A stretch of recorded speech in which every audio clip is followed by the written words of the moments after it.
He was my last visitor. Some weeks after his departure, I was sitting in the library with my drops of blood by me and had got my theory nearly perfect by this time, but there was one difficulty. The figure which I had ever before me was the figure of an old woman with her hair divided in the middle, and her hair fell to her shoulders, white on one side and black on the other. She was a very complete old woman, but alas, she was eyeless. And when I tried to construct the eyes, she would shrivel and rot in my sight. But tonight I was thinking, as I had never thought before, and the eyes were just creeping into the head, when I heard a terrible crash outside, as if some heavy substance had fallen. All of a sudden, the door was flung open, and two maidservants entered. They glanced at the rug under my chair, and at that they turned sick white, cried to God, and huddled out. "How dare you enter the library in this manner?" I demanded sternly. No answer came back from them, so I started in pursuit. I found all the servants in the house gathered in a knot at the end of the passage. "Miss Pebble," I said smartly to the housekeeper, "I want these two women discharged by tomorrow. It's an outrage. You ought to be more careful." But she was not attending to me. Her face was distorted with terror. "Oh dear," she went. "We had better all go to the library together," she says to the others.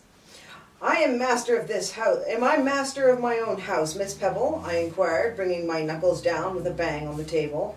None of them seemed to see me or hear me. I might as well have been shrieking in a desert.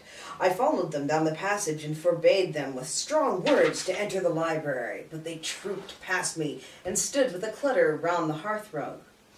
There, 3 or 4 of them began dragging and lifting, as if they were lifting a helpless body, and stumbled with their imaginary burden over the sofa. Old Soames, the butler, stood near. "Poor gentleman," he said with a sob. "I've known him since he was a baby. And to think of him being dead like this, and so young, too."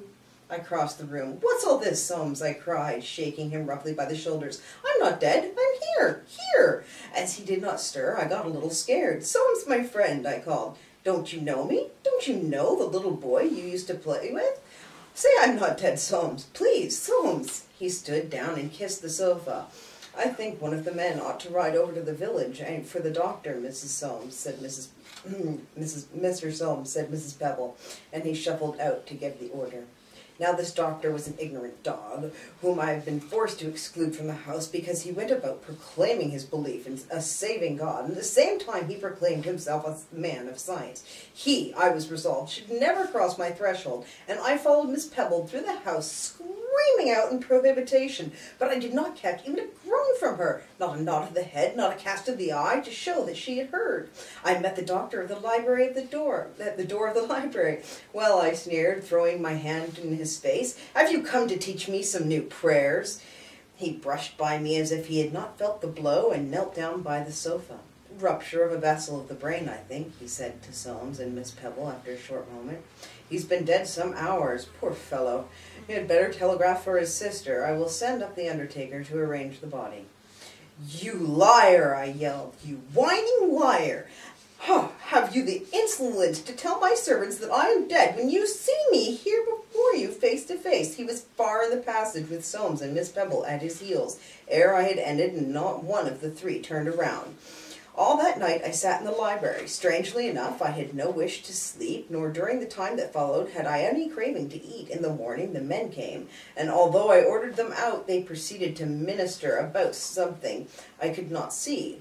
So all day I stayed in the library or wandered about the house, and at night the men came again, bringing with them a coffin.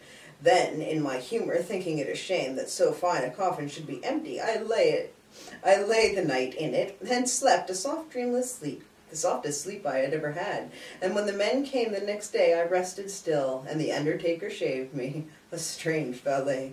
And the evening after that, he was coming downstairs when I noted some luggage in the hall, and so learned that my sister had arrived.